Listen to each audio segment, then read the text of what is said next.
এমনকি ওনার দরবারে আসা ভক্তদের জন্য কার পার্কিংও ফ্রি।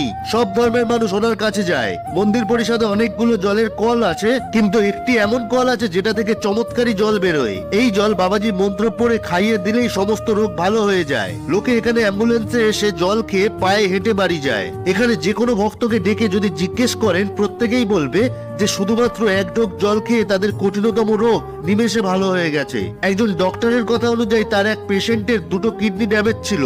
বাবাজির দেওয়া জল খেতেই তার দুটো কিডনি পুরোপুরি ভালো হয়ে যায়, যেটা একটি অবিশ্বাস্য চমৎকার। তবে মহারাজের কথা অনুযায়ী সব চমৎকারই খাটু শ্যামজি নিজেই করেন। উনি তো শুধুমাত্র একটি মাধ্যম। পেশেন্টকে না নিয়ে গেলেও বাবাজি মন্ত্রপুত জল বাড়িতে নিয়ে যাওয়ার জন্য দিয়ে দেন। যেহেতু মহারাজ কোনো টাকা পয়সা ছাড়াই দিনরাত ভক্তদের সেবা করে চলেছেন, তাই কারোর বাড়িতে যদি কোনো ক্রিটিক্যাল মেডিকেল কন্ডিশনের পেশেন্ট থাকে, তাহলে একবার এই মানোরা ধাম থেকে ঘুরে আসতে পারেন। হতে পারে এই চমৎকারী জল আপনাদের উপকারে লেগে যাবে।